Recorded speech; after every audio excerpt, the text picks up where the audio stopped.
এরপরে হলো intrinsic semiconductor, extrinsic semiconductor, ফুল wave bridge rectifier, half wave bridge rectifier, এগুলো অনেক কিছু আমরা কিন্তু ডায়োড সম্পর্কে পড়ানো হয়েছে। তো কয়েকটা ম্যাথমেটিক্যাল প্রবলেমের পিডিএফ আমি আপলোড করেছিলাম পোর্টালে, কেউ কি দেখেছেন এটা? ম্যাডাম ডায়োড পড়াচ্ছেন? হ্যাঁ, ডায়োড পড়া হচ্ছে ম্যাম রেকটিফায়ার কি শেষ? না রেকটিফায়ারটা হচ্ছে ওইদিকে বেসিকটা দেখিয়েছিলাম, তো আজকে বাকিটা দেখাবো। আর ডায়োডের কিছু ম্যাথ হলো আপনাদেরকে আমি পোর্টালে আপলোড করেছিলাম, কেউ কি প্র্যাকটিস করছেন একটু? আচ্ছা, ডায়োডের দেখেন আপনাদেরকে যে লেকচার ম্যাটেরিয়ালস আমি আপলোড করেছি আর হচ্ছে অঙ্ক, তো এগুলো সবই পরীক্ষার জন্য লাগবে, আমি ওয়ান বাই ওয়ান আসবো অসুবিধা নেই। সো ফার্স্ট অফ অল, যেহেতু হচ্ছে আমার রেকটিফায়ার সম্পর্কে মোরাললেস একটু আইডিয়া পেয়েছি, তো এই কোয়েশ্চেনগুলো কিভাবে আসতে পারে পরীক্ষায়, নট নেসেসারি যে এরকম সেম ভাবে লেখা থাকবে, বাট এই প্যাটার্নটা হলো ফলো করা হবে। যেমন ফার্স্ট কোয়েশ্চেনে কি বলা আছে, how will you define rectification, describe the operation of a full wave rectifier, can you provide a circuit diagram illustrating its functioning. তো এখানে ওয়ার্ড কি কি আছে এত কিছু আপনার দরকার নাই, মেইনলি কি নিয়ে কথা বলা আছে এখানে, ফুল ওয়েভ রেকটিফায়ার সম্পর্কে না? তো আপনি রেকটিফিকেশনটাকে কিভাবে ডিফাইন করছেন আর ফুল ওয়েভ ব্রিজ রেকটিফায়ারের অপারেশন প্লাস হচ্ছে সার্কিট ডায়াগ্রামটা ড্র করতে বলা হয়েছে। আমি যে ক্লাসে দেখিয়েছিলাম মনে আছে যে পজিটিভ হাফ সাইকেলের ক্ষেত্রে কোন দুইটা ডায়োড কাজ করে, নেগেটিভ হাফ সাইকেলে কোন দুইটা ডায়োড কাজ করে। তো আমার কিন্তু সাইমালটেনিয়াসলি চারটা ডায়োডই এট এ টাইম হচ্ছে কাজ করতে পারে না, দুইটা ডায়োডগুলো আপনার অ্যাক্টিভ থাকে। যেমন আমি তো যেটা এক্সপ্লেইন করেছিলাম ওখানে D1 D2 যখন ফরওয়ার্ড বায়াসে ছিল, D3 D4 ছিল কি রিভার্স বায়াসে। তো রিভার্স বায়াসের ক্ষেত্রে কন্ডিশনটা এখান থেকে কি কোনো কারেন্ট ফ্লো করতে পারে? পারে না। আচ্ছা, তাহলে পজিটিভ হাফ সাইকেলের ক্ষেত্রে দুইটা ডায়োড থেকে আমরা আউটপুট পেয়েছিলাম, নেগেটিভ হাফ সাইকেলের ক্ষেত্রে অপর দুইটা ডায়োড থেকে আমরা হচ্ছে আউটপুট পেয়েছিলাম। পাওয়ার পরে যখন আপনি এরকম একটা ফুল সাইকেল কমপ্লিট করেন, ওটা রেকটিফাই হয়ে কি হয়, এরকম ধরনের একটা আউটপুট আসে, যেটাকে আমরা ডিসি আউটপুট হিসেবে কনসিডার করতে পারি। তো আপনাকে যদি হচ্ছে এটা 5 মার্কসের জন্য কোশ্চেনটা আমি এক্সামে দেই, সেক্ষেত্রে ইন ডিটেইলস সবকিছু লিখতে হবে, প্লাস হলো সার্কিট ডায়াগ্রাম যেটা আছে সার্কিট ডায়াগ্রামটা আপনাকে ড্র করতে হবে। দেন number 2, could you elucidate the operation of a half wave rectifier? Can you sketch out a circuit diagram necessary to illustrate its functionality? So এখানে দেখেন মেইনলি হচ্ছে আপনাকে ডেসক্রাইব করতে বলা হয়েছে বা এক্সপ্লেইন, যেটাকে আমরা বলি যে হাফ ওয়েভ ফুল রেকটিফায়ারের যে অপারেশনটা আছে এটার প্রিন্সিপালটা এক্সপ্লেইন করতে হবে, সার্কিট ডায়াগ্রামটাকে ড্র করে ওর যে ফাংশনালিটি আছে ওটা হলো বুঝিয়ে দেওয়া হবে। তো এগুলো কি খুব কঠিন কোশ্চেন? এখন কঠিন লাগছে না, বাট পরীক্ষায় দিলে তখন আর পারে না, এটাই হলো মেইন সমস্যা। ওকে, আমরা ডায়োডের বাকি কোশ্চেনগুলো আমরা ওয়ান বাই ওয়ান দেখবো, তার আগে হচ্ছে আমরা একটু ডায়োড সম্পর্কে ইন ডিটেইলস রিভিউ করে নেই, ঠিক আছে? তারপরে আপনাদেরকে একটা স্লাইড দেখাবো। এলইডিটাও কি লাইট ইমিটিং ডায়োড না?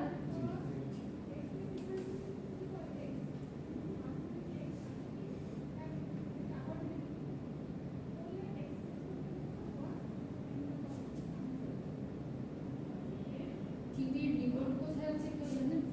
না আছে?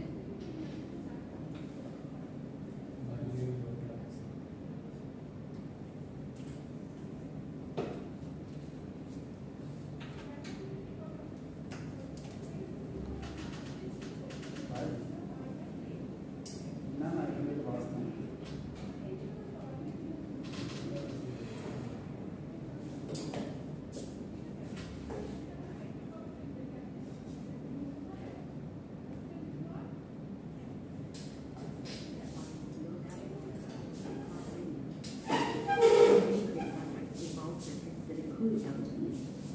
So let's take a look at how an LED works. The diode is an electrical component that only allows current to flow in one direction. In an LED, the longer leg is the anode or positive leg, and the আচ্ছা, আমি হচ্ছে previous লেকচারগুলো থেকে কয়েকটা question করি। ডায়োডের ক্ষেত্রে কনসেপ্টটা কি ছিল? এটা ওয়ান ওয়ে ফ্লো, তাই না? যে কোনো একদিকে যায়। আরেকটা জিনিস বলেন তো, আমরা ফরওয়ার্ড বায়াস রিভার্স বায়াস করেছিলাম না? যদি ব্যাটারির পজিটিভ টার্মিনালটা পি এর সাথে আর নেগেটিভ টার্মিনালটা এর এর সাথে কানেক্টেড থাকে, ওইটাকে আমরা কি বলি? ফরওয়ার্ড বা রিভার্স? Forward bias. আর রিভার্স বায়াসের ক্ষেত্রে কি হয়? ঠিক উল্টোটা। উল্টাটা হয়। আর কনসিডার করছি এলইডি কয়টা লেগ থাকে দুইটা রাইট একটা লঙ্গার লেগ আর একটা হচ্ছে শর্টার লেগ লঙ্গার লেগটা কি পজিটিভ আর শর্টার লেগটা কি নেগেটিভ যদি হচ্ছে আমরা পজিটিভের সাথে নেগেটিভ নেগেটিভের সাথে পজিটিভ কানেক্ট করি তাহলে কি এলইডি জ্বলবে জ্বলবে না এই জিনিসগুলো হচ্ছে একটু মাথায় রাখতে হবে Further lead is the cathode, or negative lead, and the electricity can only flow from anode to cathode. So, if you put your LED in bathroom or circuit, it won't light up. The components inside the LED have special properties that allow them to emit light. Electrical components fall into one of three categories. Insulators, which don't allow electricity to flow through them.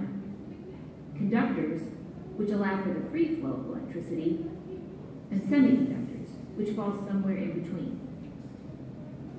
An LED contains two types of semiconductor material. There is P-type semiconductor, which contains positively charged holes. The N-type semiconductor contains negatively charged electrons. As the electricity tries to flow from anode to cathode through the semiconductor materials, the holes and the electrons react, and they begin moving towards each other. When they interact with one another, energy is released. That energy releases in the form of light, and that is what we are seeing when an LED lights up.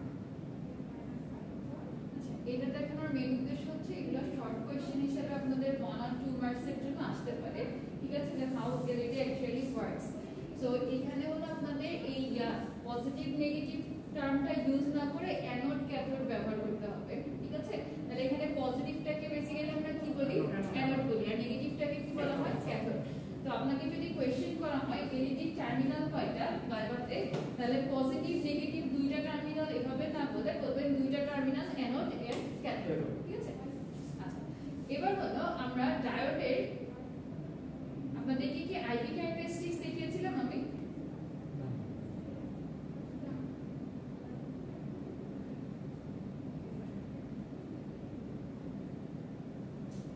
ডায়োডের এই ম্যাথটা খুব important সবাই একটু kindly ডেটাটা note করেন আমি পরে হচ্ছে IV characteristics কার্ডটা বুঝিয়ে দেব অসুবিধা নেই প্রথমত এখানে দুইটা ভোল্টেজ দেওয়া আছে ভিডি এর রেসপেক্টে বলা হচ্ছে 0.7 আর 0.8 দুইটা কারেন্ট দেওয়া আছে মিলিঅ্যাম্পিয়ার রেটিং এ 1 মিলিঅ্যাম্পিয়ার এন্ড 10 মিলিঅ্যাম্পিয়ার তাহলে আপনাদেরকে এখান থেকে ক্যালকুলেট করতে বলা হয়েছিল কি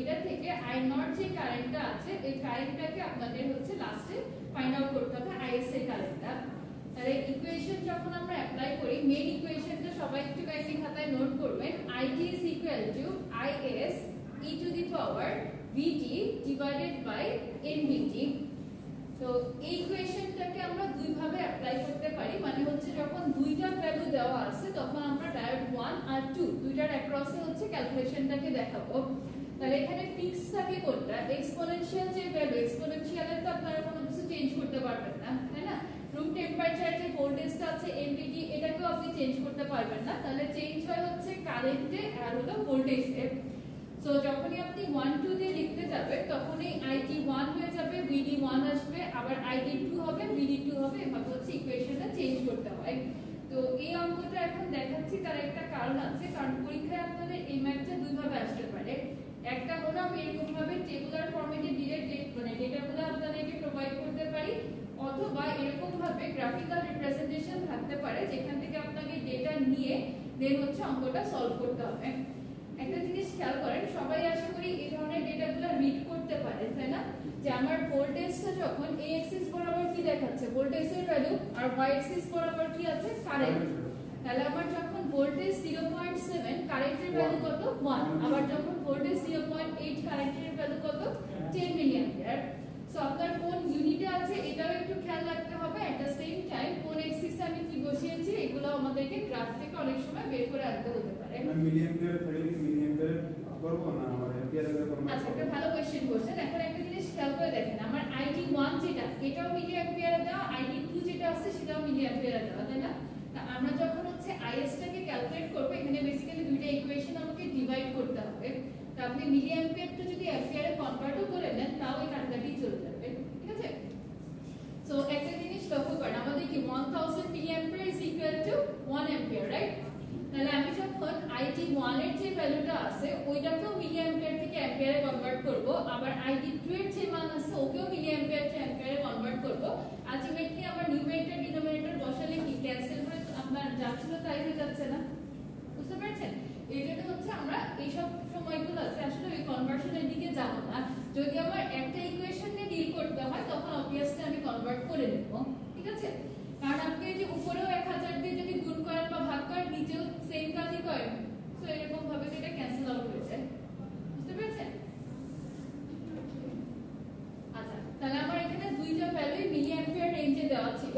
তো এখান থেকে এই যে যেটা বললাম যে পরীক্ষায় দুই ভাবে আসতে পারে, একটা হচ্ছে আপনাকে গ্রাফ থেকে রিড করতে হতে পারে অথবা ডাইরেক্ট ভ্যালু দেওয়া থাকতে পারে। তো এক্সপোনেনশিয়ালি যদি মানে মাল্টিপ্লাই আকারে থাকে তাহলে আমরা কি করি, এক্সপোনেনশিয়াল বা যে কোনো power, let's consider a to the power m into a to the power n আছে। সূচকের নিয়মে এটা আমরা কিভাবে লিখতে পারি, a to the power m plus n, আর যদি হচ্ছে আপনার ডিভাইড ফরম্যাটে থাকতো তাহলে হচ্ছে মাইনাস করে দেওয়া লাগে।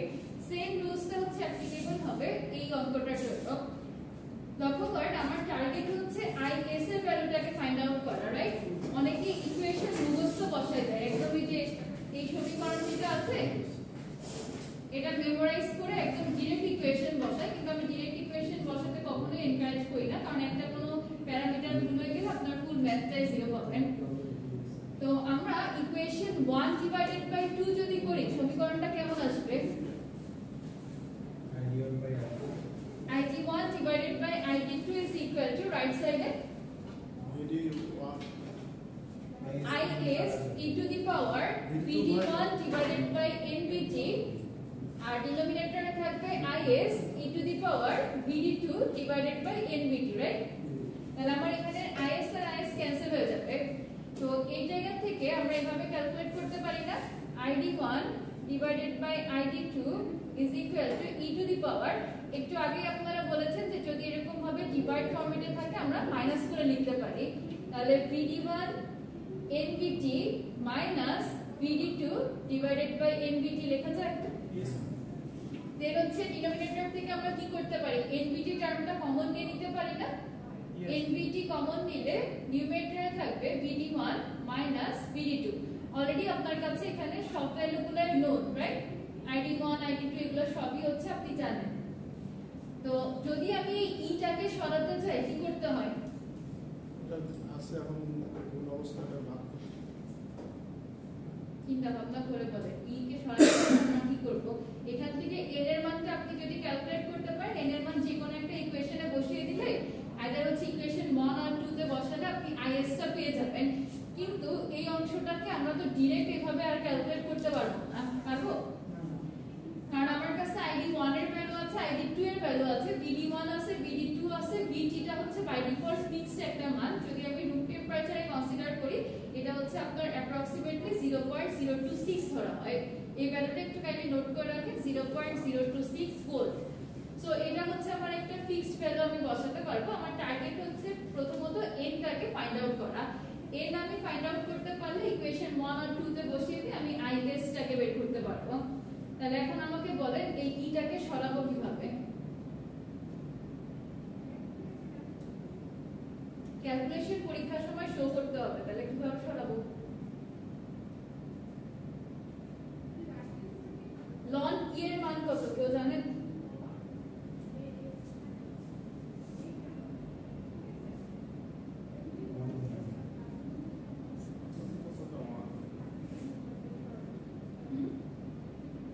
লন ই এর ভ্যালু কত ক্যালকুলেটরে করে দেখেন, যদি ডাইরেক্ট না জানেন ক্যালকুলেটরে বসান।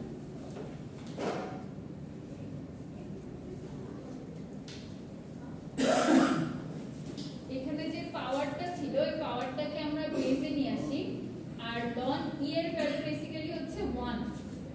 তাহলে বোথ সাইডে আমরা যদি লন টার্মটা নেই, loan id1 divided by id2 is equal to vd1 minus vd2 divided by nvt into ln e, আর এই ln e টা কত হয়ে যাবে, 1 হয়ে যাবে। বুঝা গেল? তাহলে এখন ln e যদি 1 হয় সবাই একটু এই ম্যাথটা খাতায় সলভ করেন তো, লিখেন এই ইকুয়েশন যেভাবে লিখেছি ইকুয়েশনটা লিখে হচ্ছে যার যার ভ্যালু বসান, ভ্যালু ইনপুট দিয়ে আমাকে n এর মানটা কত আসে বলেন।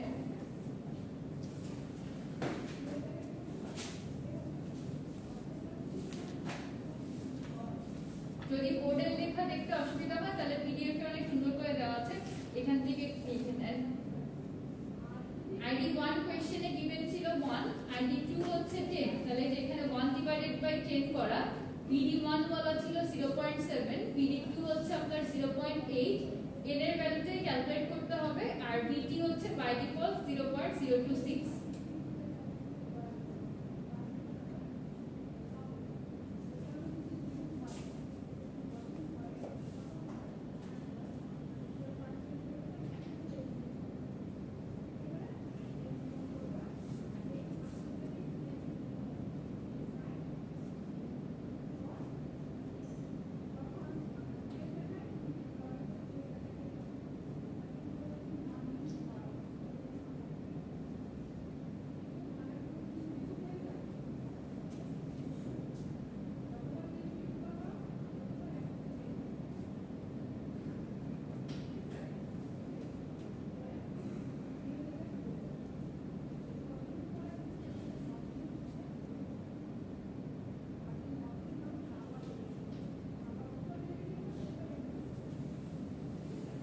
সবাই ক্যালকুলেশনটা করেন করে আমাকে n এর মানটা বলবেন যে সবার আগে বলতে পারবেন তাকে হচ্ছে আজকে আমি ক্লাস পারফরম্যান্সে ফুল মার্কস দেব ক্যালকুলেটর আছে কয়জনের কাছে একজন আছে বলেন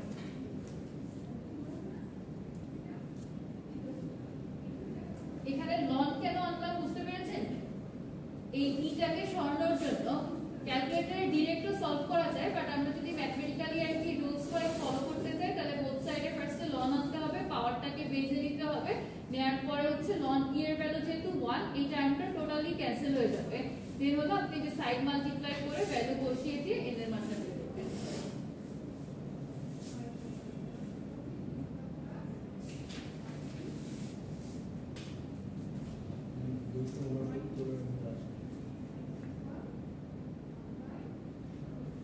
একটু ভিডিওটা পজ করেন তো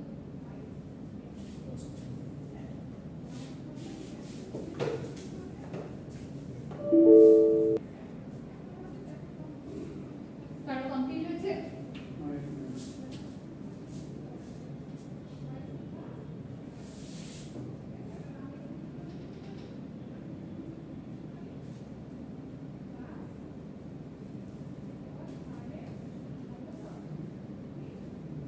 আচ্ছা যারা বুঝতে পারছেন না আমি একটু এক্সপ্লেইন করি দেখেন এখানে 1 ডিভাইডেড বাই 10 এর ভ্যালু কত আসে 0.1 রাইট আর বাকি যেগুলো আছে ওইটার হচ্ছে সিম্পলি একটু ক্যালকুলেট করে রাখছি যে BD1 ছিল 0.7 মাইনাস 0.8 করলে আসে হচ্ছে 0.1 আর এই n এর সাথে হলো আপনার 0.026 টা হচ্ছে মাল্টিপ্লাইড ফরম্যাটে ছিল এরপর আপনি যখন বোথ সাইডে লন আনবেন ln e is equal to বললাম একটা লন ই সমান হচ্ছে 1 ওই টার্মটা টোটালি ক্যান্সেল হয়ে যাবে পাওয়ার যেটা ছিল এটা সামনে চলে আসছে দেন হচ্ছে আপনাকে n টা ফাইন্ড আউট করতে হবে তাহলে n টাকে ওই লেফট সাইডে নিয়ে যে লন 0.1 টাকে রাইট সাইডে এনে ভাগ করে দিলেই হবে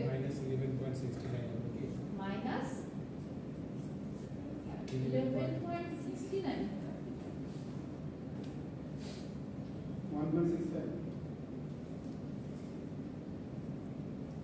1.65 বা 67 এরকম টাইপের ক্লোজ ভ্যালু আসবে আপনার কি 1.65 এসছে তাহলে আপনার নামের পাশে একটা স্টার দিয়ে রেখেন আর ওর মধ্যে এত বেশি আসলে কিভাবে কি করছেন 0.1 এর সাথে লন গুণ অবস্থা না নন গুণ না তো নন 0.1 করতে হবে আপনাকে নন 0.1 করার পরে হচ্ছে এই যে মাইনাস 3.8 যে ভ্যালুটা আছে ওইটার সাথে এটাকে ডিভাইড করে দেন ম্যাম আমার একটু কনফিউশন আছে কি বলেন ম্যাম ই এর জন্য যে লনটা আসলো এটা ম্যাম আসলে কিভাবে সলভ হয়েছে আচ্ছা লনটা কেন আছে এটা কোশ্চেন ছিল দেখেন এখানে আমরা চাইলে ক্যালকুলেটরে হচ্ছে ডাইরেক্ট আপনার এই ভ্যালুটাকে কি সলভ করতে পারবো যদি আমার n এর ভ্যালু ধরার কোশ্চেনে দেওয়া থাকতো তাহলে কিন্তু আমি সরাসরি ক্যালকুলেটরে বসিয়ে দিয়ে বের করতে পারতাম এটা নিয়ে আমার কোনো টেনশন ছিল না তো যেহেতু আমাকে n এর ভ্যালুটা বেসিক্যালি ফাইন্ড আউট করতে হবে এই ইটাকে কি এনিহাউ আমার সরাতে হবে না তো ইটাকে আমি যদি উইথ লজিক চেঞ্জ করতে চাই সেক্ষেত্রে শুধুমাত্র এই লন এর এই টার্মটাই আছে যে লন ইজ ইকুয়াল টু 1 মানে মেইনলি এটা log e বেস e থেকে আসে ঠিক আছে তো এখান থেকে যেহেতু আমার log e সমান 1 তো আমি ওই ছোটবেলায় কি করতাম যদি লেফট হ্যান্ড সাইডে কোনো একটা কিছু দিয়ে মাল্টিপ্লাই করি বা কোনো একটা চেঞ্জ আনি রাইট হ্যান্ড সাইডে আমার সেম কাজটা করতে হতো তাই না যে আমি যদি 2 দিয়ে বাম পক্ষে গুণ করি 2 দিয়ে আমাকে ডান পক্ষে গুণ করে নিতে হতো। ওই যে অনেক সময় আমরা a + b এর হোল স্কয়ার বা এরকম ধরনের সূত্র মেলানোর জন্য করতাম। তো এতে করে যেটা হয় যে আপনি বোথ সাইডে যদি সেম প্যারামিটার আনেন বাই ডিফল্ট এটা ক্যান্সেল হয়ে প্রিভিয়াস যে লাইনটা ছিল ওইটাই শো করে, বাট আপনার সুবিধা হলো যে আপনি যে কোনো একটা ফর্মুলার আন্ডারে এটাকে ফেলতে পারতেন। তো এই জায়গাটা তো সেম কন্ডিশন যে যদি আমি ইটাকে সরাতে চাই আমাকে লন আনতে হবে। সো আমি লন যখন হচ্ছে রাইট সাইডে আনবো ই কে সরানোর জন্য আমার সেম প্যারামিটার হচ্ছে লেফটেও নিতে হবে। বুঝা গেছে? তাহলে এই জন্যই হচ্ছে এখানে লন এর সাথে এই দুইটা ডিভাইড আকারে ছিল আর রাইট সাইডে লন ই ছিল। ঠিক আছে? আর এদিকে আমার লন ই নেওয়াতে কি সুবিধা হলো, এই ইটা হচ্ছে লন ই সমান 1 হয়ে যাওয়াতে টোটালটুকু 9 হয়ে গেছে, জাস্ট এই অংশটুকু আমরা থাকছে। একটা হয় ওগুলো দেখলাম হইছে আননোন একটা ইকুয়েশন একটা আপনি ইজিলি ফাইন্ড আউট করতে পারবেন। 1/6 আর কোনো কনফিউশন? আচ্ছা, আমাদের মেইন টার্গেট কিন্তু এই n এর ভ্যালু বের করা ছিল না, আমাদের মেইন টার্গেট হচ্ছে is টাকে ফাইন্ড আউট করা। তো আপনি আইদার ইকুয়েশন 1 অর ইকুয়েশন 2 যে কোনো একটাতে বসিয়ে দিলে দেখেন is এর ভ্যালুটা পেয়ে যাবেন। কয়েকজন ইকুয়েশন 1 এ বসায় দেখেন কত আসে, আর দুই একজন হচ্ছে ইকুয়েশন 2 এ বসান।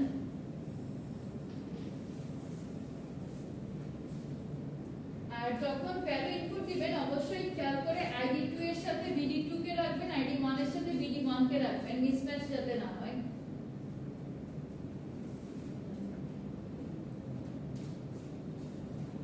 তো ম্যাডাম এনটা কার নিচে থাকবে একটু ইয়ে বলেন আপ দেন, বুঝি নাই কোনটা? একটু ইয়ে ডিসপ্লেটা আপ করেন, যে যেখানে মনে করেন যে মান নিয়ে আসতে হবে -3.86 846 বাই হচ্ছে n, আপনি দুটো ভাগ করছেন, এই যে আপনার 0.7 -0.8 করলে কত আসে? -0.1, রাইট? আর ডিভাইডেড বাই কত ছিল? 0.026। তাহলে ক্যালকুলেট করে দেখেন ওই দুইটাকে ভাগ দিলে -3.8। কিন্তু আপনি নিচের সংখ্যা উপরের সংখ্যা ভাগ করবেন পরে আসলো, তাহলে nটা কেন নিচে আসলো? এর তো নিচেই ছিল, আপনি এভাবে ছিল না জিনিসটা, ধরেন হচ্ছে এটা -0.1 ডিভাইডেড বাই 0.026 ইনটু 1/n এই ফরম্যাটে না?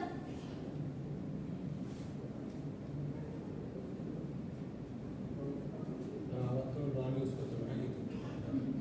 আচ্ছা, এই জিনিসটা বোঝেন নাই? ম্যাম ভিডি মান কত বলেন 0.26 0.026। আচ্ছা, একটা সহজভাবে জিনিস চিন্তা করেন তো, লেটস সে আমার উপরে হচ্ছে 24 আছে, নিচে 3a আছে, ঠিক আছে? আমি এটাকে চাইলে এরকম ভাবে লিখতে পারি না যে 24 ডিভাইডেড বাই 3 এর সাথে কিছু যায় বলতে কি 1 ডিভাইডেড বাই a এভাবে লেখা যায়? তাহলে এখন আপনি যদি এটা ক্যান্সেল করেন কত হবে? 3 আসলে 24, রাইট? তাহলে ওইটা কি 8 ডিভাইডেড বাই a আসবে না?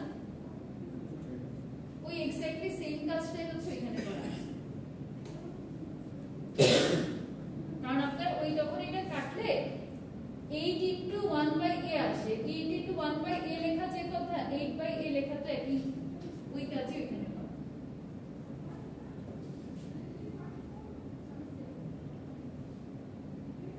আর কোনো কনফিউশন?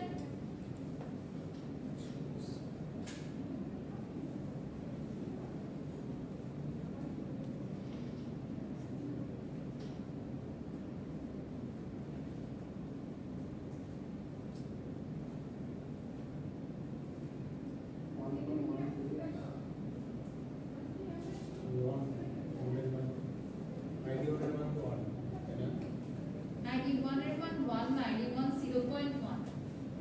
না না, ID1 1, রাইট? হ্যাঁ 1.13 আসছে IS এর ভ্যালু কত আসে? কিন্তু এই ধরনের ম্যাথ আমরা কখনো মানে রেকটিফায়ারে ম্যাথ করছি, কিন্তু এই ধরনের ম্যাথ এটা রেকটিফায়ারের ম্যাথ না, এটা ডায়োডের ম্যাথ। মানে ডায়োডের হচ্ছে স্ট্রেট ফরওয়ার্ড যে কারেন্ট ক্যালকুলেশন। ডায়োডের মতো সরাসরি চিত্রই দেওয়া থাকে। ডায়োডের হচ্ছে আপনার এই যে এই ধরনের আইডি ক্যারেক্টারিস্টিক্স যে কার্ভগুলো দেওয়া থাকে না, এই কার্ভের থেকে হচ্ছে আপনাকে এরকম টাইপের ম্যাথ সলভ করা লাগতে পারে পরীক্ষায়। এবং ওখানে ডায়োডের নির্দিষ্ট করা থাকে, সিলিকন এবং জার্মেনিয়ামের মান নির্দিষ্ট করা থাকে। ওইগুলো একদম যদি আপনি ছোট অঙ্কগুলোর কথা বলতেছেন যে একটা ভ্যালু থেকে ওইটাকে জাস্ট হচ্ছে কারেন্ট বের করা, আর এখানে হলো আপনার যদি দুইটা কারেন্ট দুইটা ভোল্টেজ দেওয়া থাকে সেখান থেকে যে আইএস এর মানটা কিভাবে ক্যালকুলেট করতে হয় ওই প্রসেসটা দেখাচ্ছিল। ঠিক আছে, তাহলে এত বড় ম্যাথ করে এটা জাস্ট ফরওয়ার্ড রিভার্স ডিরেকশন দিয়ে করছি। আচ্ছা, যারা ক্যালকুলেশন করেছেন তাদের কি এই প্যাটার্নের অ্যানসার আসে 9.9 × 10⁻⁸? আসে না লাগে প্রথমে এই পার্টটুকুকে আগে ক্যালকুলেট করেন, করে 1 ডিভাইডেড বাই ওই অ্যানসারটা দিয়ে দেন। এর মানটা কিভাবে করব? ই ক্যালকুলেটরের সামনে আসে, মানে ই দিয়ে হ্যাঁ ই দিয়ে হচ্ছে আপনার যে এরকম একটা বাটন আছে না, এর টাইপের ব্র্যাকেট দেন, ই দিয়ে ওইটাকে প্রেস করার পরে উপরের ভ্যালুটা বসান, নিচের ভ্যালুটাতে ইকুয়াল দিবেন, দিয়ে ওই অ্যানসারটাকে মানে সরাই দিয়ে এসি বাটনটা প্রেস করে কি সরাবেন, দেন হচ্ছে 1 ডিভাইডেড বাই অ্যানসারটি ইকুয়াল দিয়ে দিলে আপনার ফাইনাল মানে এই অ্যানসারটা চলে আসবে। নেক্সট ক্যালকুলেটর মতো অপশনস সিস্টেম করছি।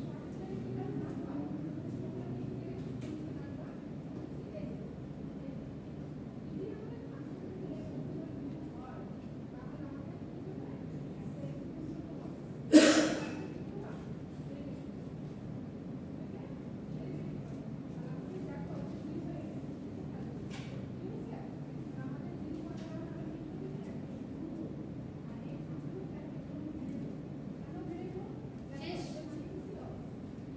আসে না?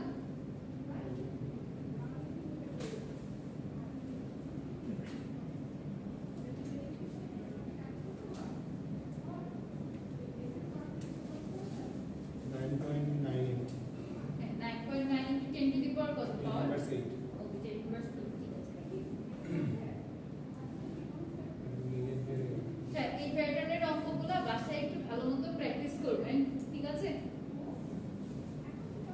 যে দুইটা কারেন্ট দুইটা ভোল্টেজ দেওয়া থাকলে আমরা এরকম ভাবে ডিভাইড করে প্রথমে কিভাবে n এর মানটা আনতে পারি, আর n এর মানটা পাওয়ার পরে যে কোনো একটা ইকুয়েশনে বসিয়ে দিয়ে আপনার হচ্ছে আইএস টাকে কিভাবে ফাইন্ড আউট করা যায়। এগুলো তো পোর্টালে কি দেওয়া আছে? হ্যাঁ, এটা পোর্টালে অনেক আগেই আপলোড করা ছিল। না, আরো एग्जांपल আছে। এই যে হ্যাঁ, এর সাথে আরো एग्जांपल আছে, বাট এটাকে একটু বেশি গুরুত্ব দিয়ে দিবেন। বাকিগুলো যে বিভিন্ন মডেল ইউজ করা, পিসওয়াইজ লিনিয়ার মডেল আছে, তো ওগুলো এখনো দেখাই নাই, যদি সময় পাই তাহলে ওগুলো মিডের আগে দেখাবো, না হলে মিডের পরে দেখাবো। এনার্জি কনভার্সনের আমি কোনো ম্যাথে एग्जांपल পাই না। এনার্জি কনভার্সনের ম্যাথের एग्जांपलेর পিডিএফ দিন নাই? আমি না ম্যাম আচ্ছা, এটা আমি দিয়ে দিই।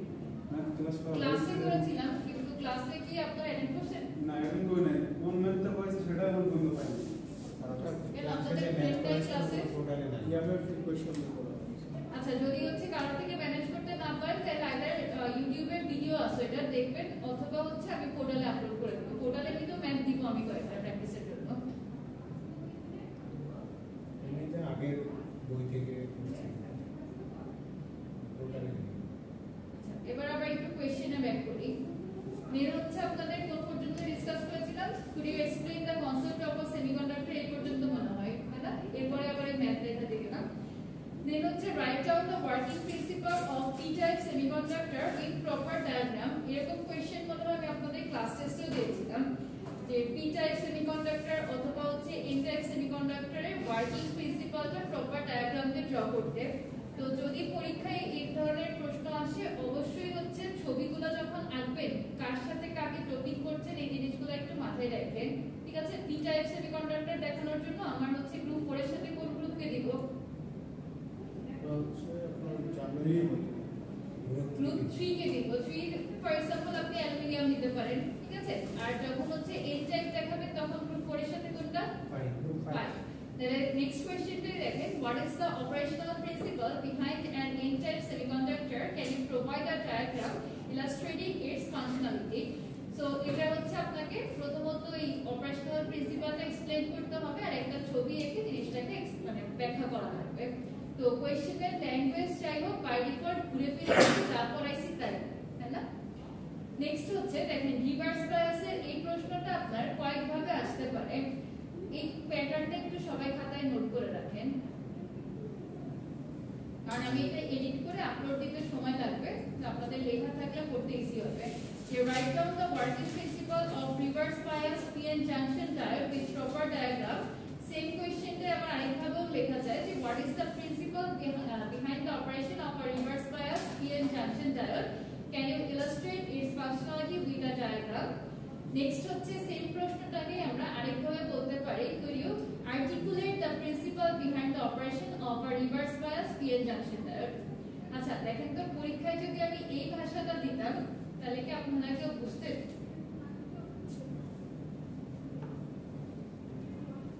বুঝতে পারতাম না, কিন্তু রিভার্স বায়াস আছে, আমরা রিভার্স বায়াসটা লিখতাম। Very good.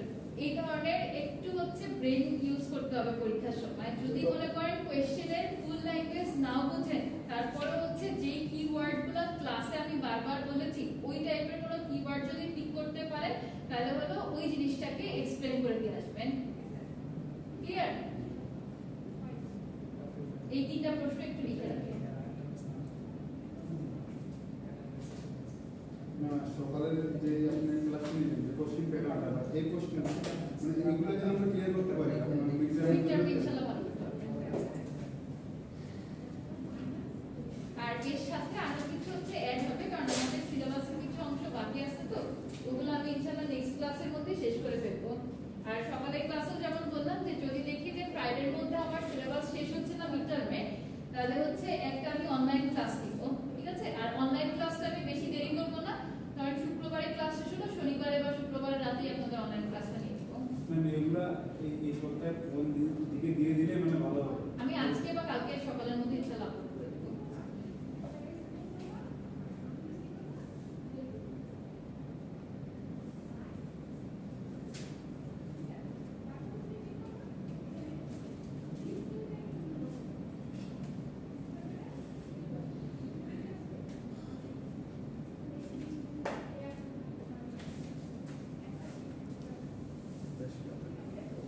ছয়েরই যে তিনটা কোশ্চেন ও তিনটা লিখি সাতটা। না, সাতেরগুলো আমি আপনাদেরকে জাস্ট বুঝাই দিচ্ছি, সাতেরগুলো লেখা লাগবে না, কারণ এখানে এত কঠিন কিছু নেই। সাতেরটা যেমন দেখেন what are different types of dopant used in extrinsic semiconductors, অথবা সেম কোশ্চেনটা আবার আরেকভাবে করা যায় যে how do these dopants affect the conductivity of the semiconductor materials? So এই dopant ইউজ করার ফলে কন্ডাক্টিভিটির কি ধরনের চেঞ্জ আসে তা সেই জিনিসগুলো এক্সপ্লেইন করতে হবে। Or can you explain the process of doping and its significance in semiconductor technology? আর লাস্ট আরেকভাবে কোশ্চেনটাকে আপনি রিপ্রেজেন্ট করতে পারেন, সেটা হচ্ছে how do the properties of extrinsic semiconductors differ from those of intrinsic semiconductor? Most probably class টেস্টে আমি লাস্ট প্যাটার্নটা দিয়েছিলাম যে extrinsic semiconductor এর যে প্রপার্টিজ গুলো আছে এটা কিভাবে intrinsic semiconductor এর থেকে আলাদা, কারণ intrinsic-টা কি পিওর সেমিকন্ডাক্টর, রাইট? আর এক্সট্রিনসিক এ হচ্ছে আপনার ইম্পিউরিটিজ মিক্স আপ থাকে, সো অবভিয়াসলি ওদের প্রপার্টিজ একটা থেকে আরেকটা ডিফারেন্ট হবে, তো ওই জিনিসগুলোই আপনাকে এক্সপ্লেইন করতে হবে। আর এক্সপ্লেইন করার সময় একটা জিনিস মাথায় রাখবেন যে আপনি কত মার্কসের জন্য অ্যানসার করছেন। এটা কিন্তু আমি এনার্জি কনভার্সনের ক্লাসে বলেছি, এখনো বলছি যে বেশি বড় করতে যাবেন না। যদি মনে করেন 2 মার্কসে আছে তাহলে ছোট করে অ্যানসার দিবেন, যদি আপনার হচ্ছে 3 মার্কস আর 4 মার্কসে থাকে তখন প্রপার ডায়াগ্রাম দিয়ে আপনাকে এক্সপ্লেইন করতে হবে। আচ্ছা, আরেকটা কথা একটু বলে রাখি, যদি 3 বা 4 এ আসে আর ওইখানে কোনো ডায়াগ্রাম আপনার ড্র করার সুযোগ থাকে তাহলে কোশ্চেনে বলা থাকুক বা না থাকুক আপনাকে ডায়াগ্রামটা ড্র করতে হবে। এটা কি মনে থাকবে? 2 এ হচ্ছে আপনাকে কোনো ছবি আঁকতে হবে না, 2 মার্কসের কোনো অ্যানসারের জন্য ডায়াগ্রাম ড্র করার দরকার নেই যদি কিনা আমি মেনশন করে দেই। আর বাকি যদি 3 বা 4 এ মেনশন করা থাকুক বা না থাকুক আপনাকে অবশ্যই ছবি এঁকে লেভেলিং ঠিকমতো করে এক্সপ্লেইন করতে হবে। ওকে? What are the from the definition I think? এখন ডেফিনেশন বলতে কি আমরা হচ্ছে সরাসরি হোয়াট হাউ এই টাইপের কোশ্চেন করি না, কারণ এই যে হোয়াট ইজ সেমিকন্ডাক্টর অথবা what does extrinsic semiconductor means এই টাইপের প্রশ্ন হচ্ছে আপনার করা হয় না, তো একটু কনসেপচুয়াল কোশ্চেন করা হয়, কিন্তু ধরেন ওই লজিকটা ওই ধরনেরই থাকে। বুঝতে পেরেছেন? যেমন ওই যে আজকে শুরুর ক্লাসে একটা দেখালাম না এনার্জি কনভার্সনের ক্ষেত্রে, যে আপনার একটা স্টেপ মতো দেওয়া ছিল, এক্স এক্সিস ওয়াই এক্সিস বরাবর দুইটা ডিরেকশন বলা আছে, জেড এক্সিস মানে কোন এক্সিস বরাবর আরেকটা ডিরেকশনটা যাবে, এটা একটা মানে conceptual question, Fleming's right hand rule apply করা ছিল। তো এখন আমি যদি আপনাকে বলতাম যে straight Fleming's right hand rule, তাহলে আমি 1 মার্কের একটা কোশ্চেন করতে পারতাম, কিন্তু আমি সেম জিনিসটাকে একটু মডিফাই করে হচ্ছে আপনাদেরকে প্রশ্নটা করব। বুঝতে পেরেছেন? মানে স্ট্রেট ফরওয়ার্ড এই হোয়াট জিনিসটাকে কনসেপচুয়ালি রিপ্রেজেন্ট করব কোশ্চেনে। ওকে, আর আপনারা যদি একটু পড়ালেখা করে আসেন এত ভয়ের কিছু নাই, প্রশ্ন সবই বুঝবেন, অ্যান্সারও সব ঠিকঠাক মতো করতে পারবেন, কিন্তু একটু পড়ে আসতে হবে। কারণ ক্লাসে যখন বলি সবকিছু অনেক সহজ লাগে, বাট অ্যাকচুয়ালি যখন নিজেরা লিখবেন তখন এত ইজি হয়তো লাগবে না, প্র্যাকটিস থাকতে হবে। আচ্ছা, লাস্টে হচ্ছে write out the conducting voltage for germanium and silicon diode. বলেন তো জার্মেনিয়ামের ভোল্টেজ কত, কন্ডাক্টিং ভোল্টেজ কত? জার্মেনিয়াম 0.3 আর সিলিকনেরটা 0.7। সো এই টাইপের প্রশ্ন আপনাদের 1 মার্কের জন্য আসতে পারে যে write down the conducting voltage for germanium and silicon diode. So যারা ঠিকমতো ভ্যালুগুলো লিখতে পারবেন তারা এখানে ফুল মার্কস পাবেন।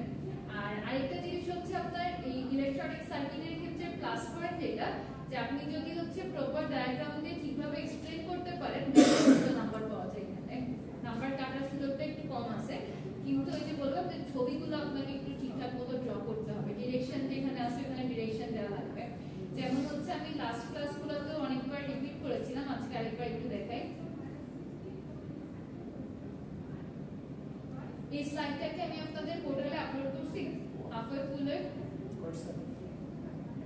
ডায়োডের লেকচার 4 নাম দেওয়া ছিল। হ্যাঁ, এটা আপলোডেড। তো এটা হলো পিডিএফ কপি। যদি দেখেন পিডিএফ এ তো অ্যানিমেশন রান করে না, কিন্তু হচ্ছে আপনারা যদি নরমালি স্লাইডটা মানে ডাউনলোড করে নেন তাহলে এখানে সব অ্যানিমেশন দিয়ে দেখতে পারবেন।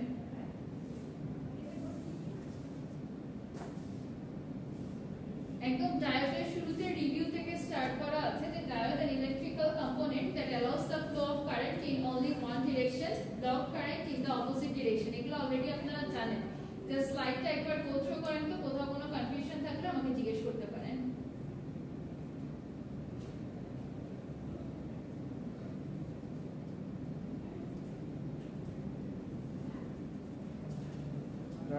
ডায়োড তো আইডিয়াল হলে শর্ট হবে না। রিভার্স যখন থাকে তখন এটা ওপেন হয়। ওপেনের ক্ষেত্রে কোনো কারেন্ট ফ্লো করতে পারে না, এটা জাস্ট সুইচটা ওপেন থাকে। আচ্ছা, আপনাদের কোনো প্রশ্ন নাই? শিওর এলইডির বিষয়টা ক্যাথোড ওই যে আমাদের হচ্ছে যেমন দুইটা টার্মিনাল থাকে না, তো এলইডির ক্ষেত্রে এই দুইটা টার্মিনালকে আমরা বলবো ক্যাথোড আর অ্যানোড নামে ডাকি। অ্যানোড কোনটা? পজিটিভ টার্মিনালটা, ক্যাথোড হচ্ছে আমাদের নেগেটিভ টার্মিনালটা। তো রিভার্স বায়াসের সময় কি হয়, যদি উল্টা কানেকশন আপনি দেন তাহলে কি রিভার্সে চলে যায় না? যে রিভার্স যখন আমরা দেখতাম যে ডিপ্লেশন রেজিস্ট্যান্স যেটা আছে ওইটার কি অবস্থা থাকে, অনেক কমে আসে, ফরওয়ার্ড বায়াসে ডিপ্লেশন রেজিস্ট্যান্স বেড়ে যাচ্ছে, অনেক ধরনের কন্ডিশন আমরা দেখেছিলাম। সো যখন এই রিভার্স বায়াস যদি হয়ে যায় তাহলে এটা কি হবে, সুইচটা ওপেন সার্কিটের মতো কাজ করে না, আর ওপেন সার্কিটের মধ্যে দিয়ে কি হয়, আমাদের কোনো কারেন্ট ফ্লো করতে পারে না, মানে প্রায় শূন্য কারেন্ট ফ্লো করতে পারে না, মানে জিরো। তো ওই কনসেপ্টটাই তখন দেখানো হয়েছিল।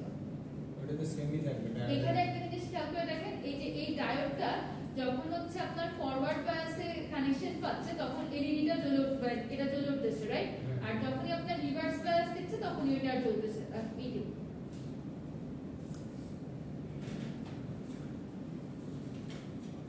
আর কোনো কোয়েশ্চেন?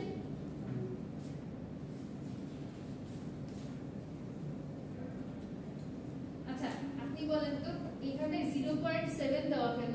ওই যে ওই দুটার উপরে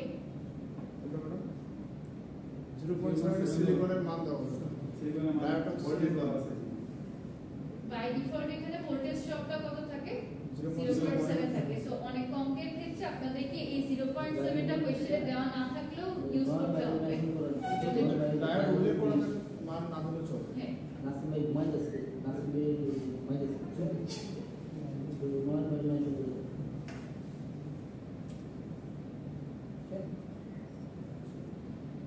আচ্ছা, ডায়োডের ক্ষেত্রে এই যে ফরওয়ার্ড বায়াস রিভার্স বায়াসের যে আইভি ক্যারেক্টারিস্টিক্স কার্ভটা আছে, এই কার্ভের সময় একটা জিনিস খেয়াল করে দেখেন, প্রথমে কি হয়, আমরা ভোল্টেজ যত বাড়াতে থাকি তত আস্তে আস্তে হচ্ছে কারেন্টের মানটা ইনক্রিজ করে, রাইট?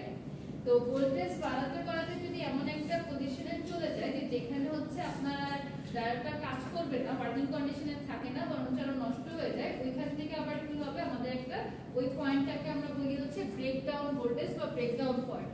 ওই জায়গা থেকে আপনার যে ভোল্টেজের মানটা আছে ওই ভোল্টেজের কারেন্টের মানটা হচ্ছে বাড়ার পরিবর্তে আবার কমে যায়, ঠিক আছে? গ্র্যাজুয়ালি হচ্ছে এটা ডিক্লাইন করে। তো এই জিনিসগুলো একটু মাথায় রাখবেন। সম্পর্কে কারো কোনো কোশ্চেন আছে? এই ক্লাসটা বলেন। আর তো আলোচনা হয় আর হাফ ওয়েভটা আলোচনা হয় না, ফুল ওয়েভটা হয়েছিল। ফুল ওয়েভের ক্ষেত্রে আমরা কি দেখছিলাম যে যে একটা পূর্ণ সাইকেল আছে, এই পূর্ণ সাইকেল থেকেই হলো আমরা একটা আউটপুট পাচ্ছিলাম রেকটিফাইড হওয়ার পরে, রাইট? তো আমরা এখানে ধরে নিয়েছিলাম যে এই জায়গাটার ক্ষেত্রে D1 D2 এর জন্য আমরা এই আউটপুটটা পাচ্ছি, আর D3 D4 যেটা আছে এটার জন্য হচ্ছে এই আউটপুটটা পাওয়া যায়। বলেন তো এসি আর ডিসি এর মধ্যে বেসিক ডিফারেন্সটা কোথায়? এসির মধ্যে একটা অল্টারনেটিং আর একটা ডাইরেক্ট। এই ফুল ফর্ম জিজ্ঞেস করি নাই, কাজ দেখে বলেন টাইমের সাথে সময়ের সাথে আপনার এসি সাইনাসয়েড সময়ের সাথে পরিবর্তন হয় একটা এক্স্যাক্টলি এসি যেটা আছে সেটা হচ্ছে আমাদের টাইমের সাথে ভ্যারি করে, পরিবর্তন হয়, আর ডিসি যেটা আছে এটা টাইমের সাথে কোনো ভেরিয়েশন আসে না, যা ছিল তাই হয়, রাইট? তো এই জায়গাটাতে বলেন তো যখন এই যে রেকটিফাই হওয়ার পরে আমি যে আউটপুটটা পাচ্ছি, এই আউটপুটটা কি আমার এসি না ডিসি? এটা মূলত হচ্ছে এটা হচ্ছে ডিসি। সো কার্ভ আকারে আছে দেখে আবার কেউ এটাকে এসি মনে করবেন না, যদি এসি হতো তাহলে কি হতো, এটা সময়ের সাথে হচ্ছে ভ্যারি করতো, রাইট? আর যেহেতু এটা সময়ের সাথে কোনো ভ্যারি করছে না, একমুখী প্রবাহগুলো দেখাচ্ছে, সুতরাং এটা আমাদের ডিসি বাট পিওর ডিসি না। তো এখানে আবার হলো আপনার ক্যাপাসিটর ইউজ করা লাগে, পালসেটিং ক্যাপাসিটর এসব ব্যবহার করে আবার এটাকে পিওর ডিসি করা হয়। ওইদিকে আপাতত আমরা না যাই, জাস্ট হচ্ছে রেকটিফায়ারের পার্টটুকুতে থাকি। তো সেম কাজই আমার হাফ ওয়েভের ক্ষেত্রেও হবে। তো ফুল ওয়েভের ক্ষেত্রে আমরা যদি সেন্টার ট্যাপ করা না থাকে তাহলে কয়টা ডায়োড ইউজ করি? 4টা ডায়োড ইউজ করি। আর হাফ ওয়েভের ক্ষেত্রে আমরা কয়টা ডায়োড ব্যবহার করি? একটা হাফ ওয়েভের ক্ষেত্রে হচ্ছে আমরা একটা ডায়োড ব্যবহার করি। তাহলে একটা জিনিস খেয়াল করে দেখেন তো, আমি যখন একটা ডায়োড একবারে ইউজ করছি, এটার কি হচ্ছিল, দুইটা ডায়োড মিলে আমার এরকম মানে পজিটিভ হাফ সাইকেলকে রেকটিফাই করলো, আবার দুইটা ডায়োড মিলে হচ্ছে নেগেটিভ হাফ সাইকেলকে রেকটিফাই করছিল, রাইট? আর যখন আপনি হচ্ছে সিঙ্গেল ডায়োডটা, এই ছবিটাতে একটু খেয়াল করে দেখেন, সিঙ্গেল ডায়োড ইউজ করছেন, একবার হচ্ছে ফরওয়ার্ড বায়াস পাবে, একবার হলো রিভার্স বায়াস পাবে। তো যখন সে রিভার্স বায়াস পাবে, রিভার্স বায়াস পেলে কি যে নেগেটিভ হাফ সাইকেল যে অংশটুকু আছে, নেগেটিভ হাফ সাইকেলটাকে রেকটিফাই করতে পারবে? পারবে না, কারণ সেক্ষেত্রেও কিভাবে কাজ করবে, ওপেন সার্কিটের মতো কাজ করবে। আর ওপেন সার্কিটের মতো যখনই সে কাজ করে তখন কি হয়, এরকম ভাবে আমাদের একটা ডটেড লাইন শো করে, এখানে কোনো আউটপুট পাওয়া যায় না। জিনিসটা ক্লিয়ার? তাহলে আমরা একটু ওয়ার্কিং অফ হাফ ওয়েভ রেকটিফায়ারটা দেখি। Half wave rectifier transforms AC into DC. A high AC voltage is applied to the primary side of the step down transformer. The obtained secondary voltage is applied to the diode. The diode is forward biased during the positive half cycle of the AC voltage and reverse biased during the negative half cycle. So আপনাদের এই যে উপরের যে মানে পোরশনটুকু আছে ওইটা ট্রান্সফরমারের সাথে রিলেট করো, এটা লাগবে না, নিচেরটা লিখলেই হবে। যে যখন আপনি ডায়োডটাকে ফরওয়ার্ড বায়াসে রাখছেন, পজিটিভ হাফ সাইকেলের ক্ষেত্রে কি হচ্ছে, আমরা আউটপুটটা পাচ্ছি, নেগেটিভ হাফ সাইকেলের ক্ষেত্রে কোনো আউটপুট পাওয়া যাচ্ছে না। ক্লিয়ার? আর এই ধরনের কোশ্চেন আসলে অবভিয়াসলি আপনাকে এই ছবি দুটো আঁকতে হবে, যে ফরওয়ার্ড বায়াসে সার্কিটটা কি থাকে, শর্ট সার্কিটেড থাকে বা সার্কিট ক্লোজ আকারে আছে। সো এখান থেকে আমার কারেন্ট ফ্লো হবে, আর যখনই আপনার ওই যে নেগেটিভ হাফ সাইকেলে আমরা চলে যাচ্ছি, ওটাতে কি হয়, রিভার্স বায়াসে চলে যায়। রিভার্স বায়াসে চলে গেলে সার্কিটটা ওপেন হয়ে যায়, ওপেন সার্কিটের মধ্যে দিয়ে কোনো কারেন্টটা ফ্লো করতে পারবে না। বুঝা গেল?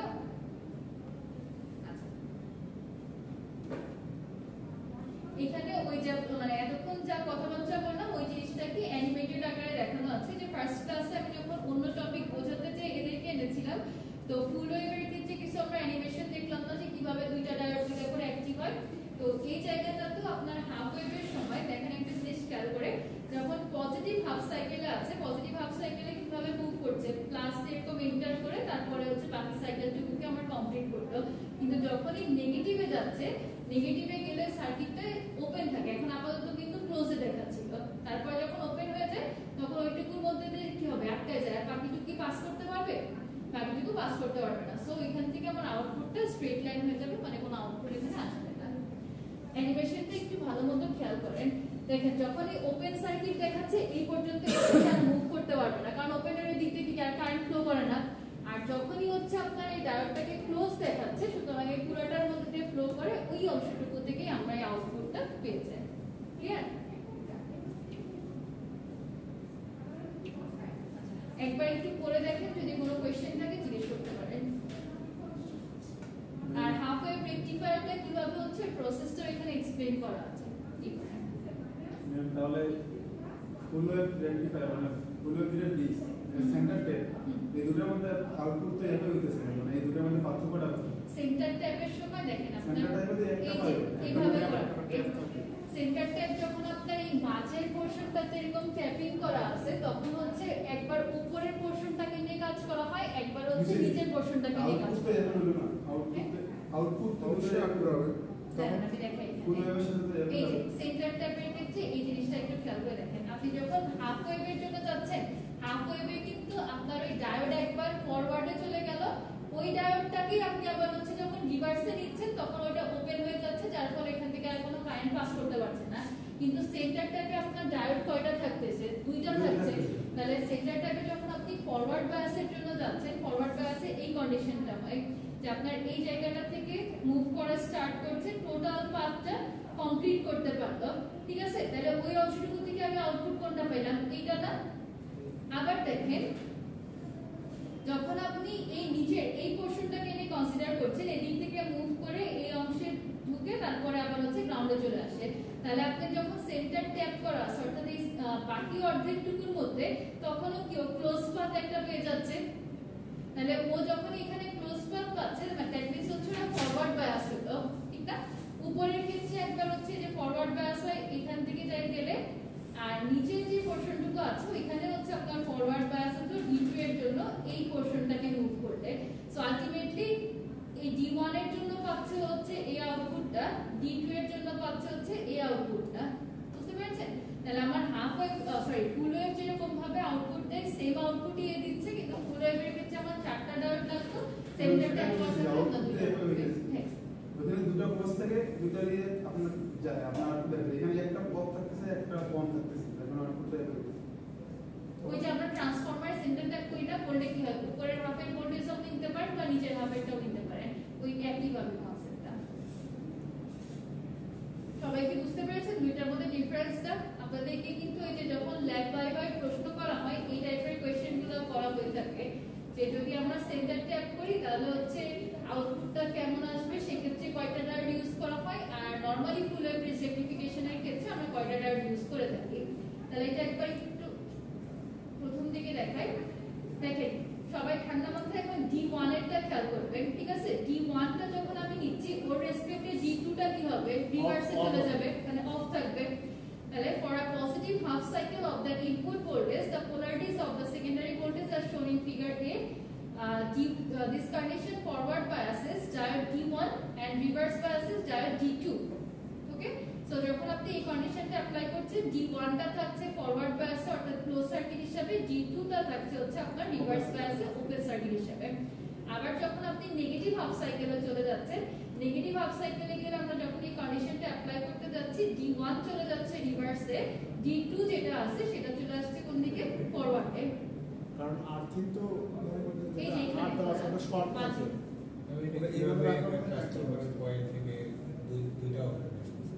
ট্রান্সফরমারের কয়েল ঠিক না, মানে ওটা আমি ট্রান্সফরমারের সেন্টার ট্যাপ বোঝানোর জন্য বলেছিলাম।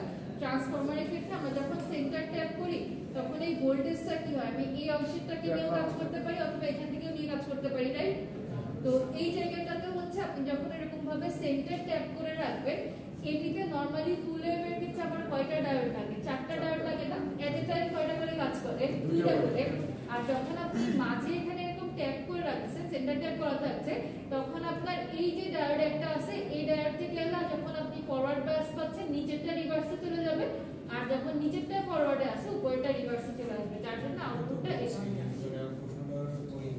সেন্টার টাইপের পয়েন্ট থেকে কিভাবে এখন পজিটিভ যাচ্ছে বা নেগেটিভ যাচ্ছে, আর সাপ্লাই তো যাচ্ছে এইখান থেকে আপনি যখন এই অংশটাতে যাচ্ছেন কারেন্ট ফ্লো করে কোন ডিরেকশনে বলেন তো? প্লাস থেকে। তাহলে আপনার যখন এই পজিটিভ হাফ সাইকেলের এই পার্টটা কনসিডার করছেন, দেখেন তো কারেন্ট কোন দিক থেকে এন্টার করছে? এই প্লাস হয়ে তারপরে হচ্ছে আপনার এদিকে চলে আসতেছে, তাই না? আর যখনই আপনি এই D2 টাকে ফরওয়ার্ড বায়াসে নিচ্ছেন তখন কি হচ্ছে? এই যে এখান থেকে প্লাস দিয়ে এন্টার করে তারপরে এটাই তো বুঝতেছি ট্রান্সফরমার একবার নিচেরটায় পজিটিভ পাচ্ছে আর উপরেরটায় নেগেটিভ, ট্রান্সফরমার মানে সেন্টার টাইপের পয়েন্টটা বলতেছে। এই সাইন ওয়েভের ম্যাডাম পজিটিভ সাইডটা ম্যাডাম আমাদের এখন ফরওয়ার্ডিং এই V2 টা পজিটিভ আচ্ছা এখানে হচ্ছে সাইনটা চেঞ্জ হয়েছে কিভাবে এটা জিজ্ঞেস করতেছেন। এটা যখন এই পজিটিভ হাফ সাইকেলে থাকছে তাহলে কি হবে, উপরেরটা প্লাস নিচে মাইনাস, যখন নেগেটিভ হাফ সাইকেল আসছে তখন কি হবে, এই জিনিসটা উল্টায় যাবে না? ওটা আমাদের ইনপুটটাই চেঞ্জ করে করে এক্স্যাক্টলি হ্যাঁ। সাইন ওয়েভটা চিন্তা করলে ম্যাডাম সাইন ওয়েভ যখন আপনি ওই ট্রান্সফরমারের কথা বাদ দেন, সাইন ওয়েভের কথাটা চিন্তা করেন, যখন এই পজিটিভ হাফ সাইকেলে থাকতেছে তখন আপনার প্লাস মাইনাসটা কিভাবে হবে, উপরে প্লাস এদিকে মাইনাস, রাইট? আর যখনই আপনি নেগেটিভ হাফ সাইকেলে আসছেন চিহ্নটা কি চেঞ্জ হয়ে যাবে, ওইটাই চেঞ্জ করে আসছে। এখন এবার বুঝতে পেরেছেন? ইনপুটটা চেঞ্জ করে ইনপুটের এখানে change। আর কোনো কোয়েশ্চেন? আচ্ছা সো তাহলে এখান থেকে হচ্ছে এই স্লাইডটাও খুব ভালো মতো করবেন, এটা থেকেও আপনাদের কোনো না কোনো কোয়েশ্চেন পরীক্ষায় থাকবে, কারণ মেইন কিছু জিনিসই কিন্তু এই স্লাইডে ইনক্লুড করা আছে, যেমন হলো আপনার ডায়োড, তারপরে হচ্ছে IV characteristics curve, then half wave, full wave bridge rectifier, আরেকটা আছে হচ্ছে সেন্টার ট্যাগ। সো এইগুলোর থেকে যে কোনো একটা বা দুইটা প্রশ্ন আপনারা পরীক্ষায় ইনশাআল্লাহ পাবেন। তাহলে আমরা রেক্টিফায়ার আমাদের এটার জন্য কি দুইবার ডায়াগ্রাম আর্ট করতে হবে? হ্যাঁ আচ্ছা একটা ভালো কোয়েশ্চেন করছেন, এই প্রশ্ন যদি পরীক্ষায় আসে তাহলে কিন্তু আপনাদেরকে দুইবার ডায়াগ্রাম ড্র করতে হবে। আর ডায়াগ্রাম যখন ড্র করবেন তখন অবশ্যই এই চিহ্নগুলো যাতে মিস না হয়, যে আমি যখন এই যে T1 টাকে নিচ্ছি উপরের সাইডে প্লাস আছে নিচে মাইনাস আছে, যখন D2 টাকে নিব, D2 টাকে নিলে হচ্ছে উপরে মাইনাস নিচে প্লাস, ঠিক আছে? এই জিনিসগুলো অবশ্যই একটু খেয়াল করে দিবেন। চিহ্নগুলো মানে কি আপনার ডিরেকশন ভুলে যাচ্ছে, ডিরেকশনগুলো মানে কি কারেন্ট এন্টারিং পাথ আপনার ভুল, সো এখানে কোনো মার্কস পাবেন না। আপনি ফরওয়ার্ড রিকোয়েস্ট যেটা চিত্র রাখতে হবে একটা দিলে হবে এইভাবে না একসাথে দিলে হবে না। যে আর্ট করছে সে তো বুঝতে পারতেছে যে কি মানে চিত্র কি আচ্ছা একসাথে যদি দেন ওটাতে নাম্বার কম পাবেন, ঠিক আছে? আগে থেকেই বলে রাখি, আর যদি দুইটা এরকম সেপারেটলি ড্র করেন দেন হচ্ছে এটাতে ফুল মার্কস পাবেন। তাহলে আমাদের আলাদা করা উচিত জানি সেটা ভুল করা যায় না এই সাবজেক্টে প্লাস পাওয়ার জন্য কত মার্কস লাগে? 80 80 তে প্লাস কি আমরা দুটো পরীক্ষায় 70 পাওয়া লাগে? না না অ্যাকাউন্টিং আছে 70 এ 70 কেন পাবেন, টোটাল 100 তে 80 পাইতে হয়। আপনার 30 মার্কস আছে হচ্ছে অ্যাটেন্ডেন্স, তারপর প্রেজেন্টেশন, প্রজেক্ট, তারপর ক্লাস পারফরম্যান্স, ক্লাস টেস্ট, এগুলো সব মিলে হচ্ছে 30। আমার তো অ্যাসাইনমেন্টে কোনো মার্কস নাই, আর বাকি যে 70 এর মধ্যে 30 টাকা মিড টার্মে, 40 টাকা হচ্ছে ফাইনালে।